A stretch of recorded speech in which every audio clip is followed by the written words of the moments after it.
നമസ്കാരം, ഗ്രാമിക ന്യൂസിലേക്ക് സ്വാഗതം. പൊന്നം പുല്യോടി നൂറുൽ ഹുദ മദ്രസയിലെ ലീഡർ തെരഞ്ഞെടുപ്പ് വിദ്യാർത്ഥികളിൽ കൗതുകവും ആവേശവും ഉളവാക്കി. ബോർഡ്, സ്ലേറ്റ്, പെൻസിൽ, പേന, മേശ, പുസ്തകം എന്നീ ചിഹ്നങ്ങളിൽ 6 സ്ഥാനാർത്ഥികൾ മദ്രസ ലീഡർ സ്ഥാനത്തേക്ക് മത്സരിച്ചു. തികച്ചും ഒരു പൊതു തെരഞ്ഞെടുപ്പിന്റെ എല്ലാവിധ മുന്നൊരുക്കങ്ങളും പൂർത്തീകരിച്ചാണ് തെരഞ്ഞെടുപ്പ് നടത്തിയത്. 2 പോളിംഗ് സ്റ്റേഷനിലായി 200ഓളം വിദ്യാർത്ഥികൾ വോട്ട് രേഖപ്പെടുത്തി.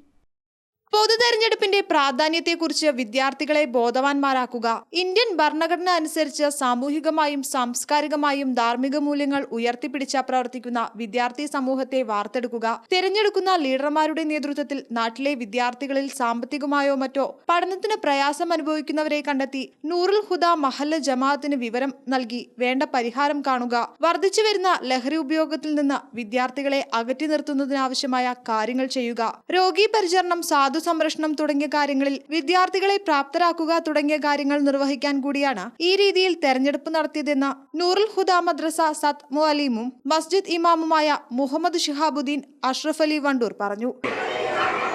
വിദ്യാഭ്യാസ രംഗത്തേക്ക് നമ്മുടെ മക്കൾക്ക് ആവശ്യമായ എന്തെല്ലാം കാര്യങ്ങൾ ചെയ്തു കൊടുക്കാനുണ്ടോ, സാമ്പത്തികമായി പ്രയാസം അനുഭവിക്കുന്നവരെ കണ്ടെത്തി അവർക്ക് വേണ്ട കാര്യങ്ങൾ നമ്മുടെ മഹല്ല് നൂറുൽ ഹുദ മഹല്ല് ജമാഅത്തുമായി ബന്ധപ്പെട്ട് മാനേജ്മെൻറ്റുമായി ബന്ധപ്പെട്ട് കൃത്യമായി ചെയ്തു കൊടുക്കാനും പറഞ്ഞു കൊടുക്കാനും അറിയിക്കാനുമുള്ള ചാരിറ്റി പ്രവർത്തനങ്ങളിലാണെങ്കിലും അതുര സേവന മേഖലയിലാണെങ്കിലും നല്ലൊരു തലമുറയെ വാർത്തെടുക്കുക എന്ന ലക്ഷ്യത്തോടു കൂടെയാണ് ഇതുപോലത്തെ ഒരു തെരഞ്ഞെടുപ്പും ഈ തെരഞ്ഞെടുപ്പിലൂടെ വിദ്യാർത്ഥികളെ അതിനെ സജ്ജമാക്കുക, കരുത്തുള്ളവരാക്കുക എന്ന വലിയ ലക്ഷ്യത്തോടു കൂടെയാണ് നമ്മുടെ മഹല്ല് ജമാഅത്ത്, നമ്മുടെ മദ്രസ മാനേജ്മെൻറ്റ് ഇതിനു വേണ്ടി ഈ ഒരു രൂപത്തിൽ പദ്ധതി ആവിഷ്കരിച്ച അതിലെ ഒരു 1ാം ഘട്ടമാണ് ഇന്ന് തെരഞ്ഞെടുപ്പായി നടന്നത്.